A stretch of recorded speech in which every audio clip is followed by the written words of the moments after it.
My name is Nipendra Khare, um, and I'm a founder and consultant at Cloud Yoga. And we have been training people on containers, Docker, Kubernetes from last 4 years and so forth.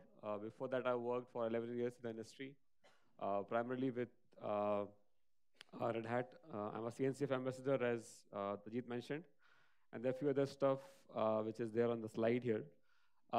The important one here is the Docker Meetup group, which we started in 2014 or 2013 in late December onwards. Uh, and then it's been kind of uh, a significant thing what we have done over these years, right? Let me just go over and tell you the picture of 2014, the Docker Meetup group slide, so that you can just see that what kind of growth happened over the years. So I'll just quickly go over and tell you the picture from the second Docker Meetup group, and you would see that what was there and what's now. Right, this is the second Docker Meetup group we have done. First is Shippable, which is now part of JFrog. That's kind of a thing what we have seen in the 2014 onwards, right? But look at the growth what we have; it's completely filled, which is really awesome. Um, And in last year, basically, when I was kind of got too busy with my other stuff, Ajit took over this meetup group, and really happy to see other people kind of coming forward and running this meetup group in full scale. Sayam, Sangam, and other people. So thanks for them to kind of running this meetup group very successfully over the last year, and I think they'll keep doing it in further as well. Okay. Before that, after that, just kind of let's look at what's happening in the Kubernetes world and what you should be checking out in the next year and so. So, of course, Kubernetes, I think everybody know that it's kind of a de facto center of orchestration there. So what we're going to see in the next year and so is mass adoption. How many of you here now say that let's do Kubernetes this in your company? Can you raise your hands? Who said let's do Kubernetes this, let's do Kubernetes that, and so on, right? So I think it's coming from the top to bottom now. Now it's not becoming a hobby project anymore. It's you can see the things coming from your top management who is saying that okay, let's do a Kubernetes first thing, right? And that's where we're seeing a lot of people coming forward and learning Kubernetes, trying it out, things and so on. It's no longer a hobby project; it's going to become mainstream, and that's what we are seeing these days here. The ecosystem of Kubernetes is getting bigger and bigger day by day. Look at the number of drivers people are writing for networking, storage, and monitoring. So what we are seeing is Kubernetes just kind of a deploy on one of your environment, whatever it is. But then you have to solve the problem of storage, networking, monitoring, and so on. So what we are seeing now is a lot of uh, softwares are built around that. CSI drivers, which is kind of combining a lot of storage vendors. So CSI is a kind of a say storage uh, what do you call it, standard, and the companies like Portworx, OpenEBS, they are all building software on top of that. So what you can do with Kubernetes is we can make Kubernetes have a very stable stuff. Or maybe if you're aware of the OpenStack story, right? When OpenStack came, we saw a lot of software coming and keep getting into Kubernetes, the main OpenStack thing. That made OpenStack very heavy. And then people were saying that, okay, the same thing is going to happen with Kubernetes.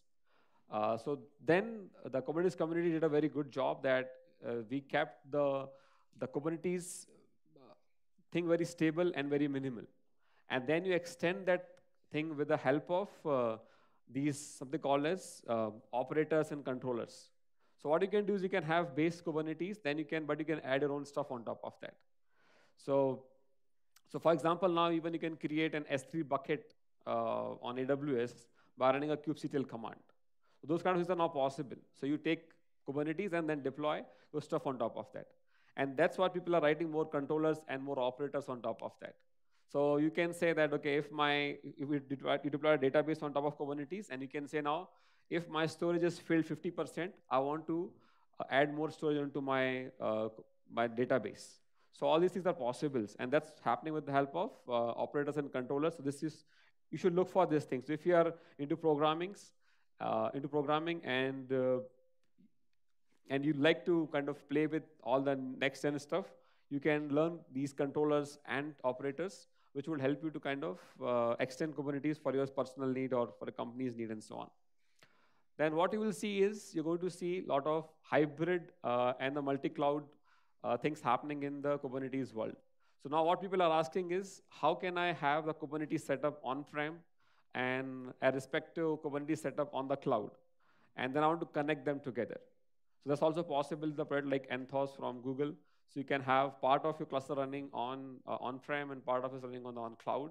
And you can seamlessly deploy your applications on-prem, and then you can scale them on cloud and so on. That's happening. What other things to watch is there are multi-cloud stuff. So now everybody first of all, hope you are aware that Kubernetes runs same everywhere. It is a very big benefit for any company. You are not bound for a given cloud provider. So you're not saying that, okay, I am bound to AWS. For example, for a company, like for example, a startup, right? They kind of comes and deploys, or let's say AWS, or not to name anybody, a cloud provider comes to you and tell you, saying that I will give you some discount coupons to run your 1-year infra on the Google Cloud or on any cloud, right? So you kind of go and deploy the application on that cloud, you make your team aware of that cloud and so on. And then next year, once they come up, they might increase the cost, or you're not very much comfortable with that cloud now. But you can't move now because you're kind of stuck with that specific cloud provider. So what Kubernetes is giving you a way to have the same API or same call, whether the deployed cluster is on-prem, on a laptop, or any cloud provider, Docker, AWS, Azure, DigitalOcean, or whatever it is. So once they are on different cloud providers, Kubernetes is becoming a common language or common API call. So now once you have done that, now you can kind of deploy multiple clusters in different cloud providers, and then you want to now connect them together. So that's why you can have a multi-cloud stuff. So you can have something called as a federation. Kubernetes federation you can have. So you can have one master cluster running, which can manage multiple clusters on different cloud providers. So that way, you kind of course, getting a high availability, and then you can run your specific workload on a specific cloud and so on. While we are here, talk about workloads also. So with the workload, what you're seeing now is you can run ML workload, you can run your big data workload, all the machine learning stuff, and of course, whatever storage you have been running. So it is not possible to run all different kind of workloads on Kubernetes. That's why also seen that more and more workloads are going to come on Kubernetes native way. Now, once you kind of deploying these apps on Kubernetes cluster, the next thing is going to come is security. How secure the Kubernetes is going to be? Because once you have mass adoption, then there are going to be hackers or whatever you call them, right? They're going to kind of come and break a system as well. So you're going to see that how the security is going to play a role in the Kubernetes or a container ecosystem there.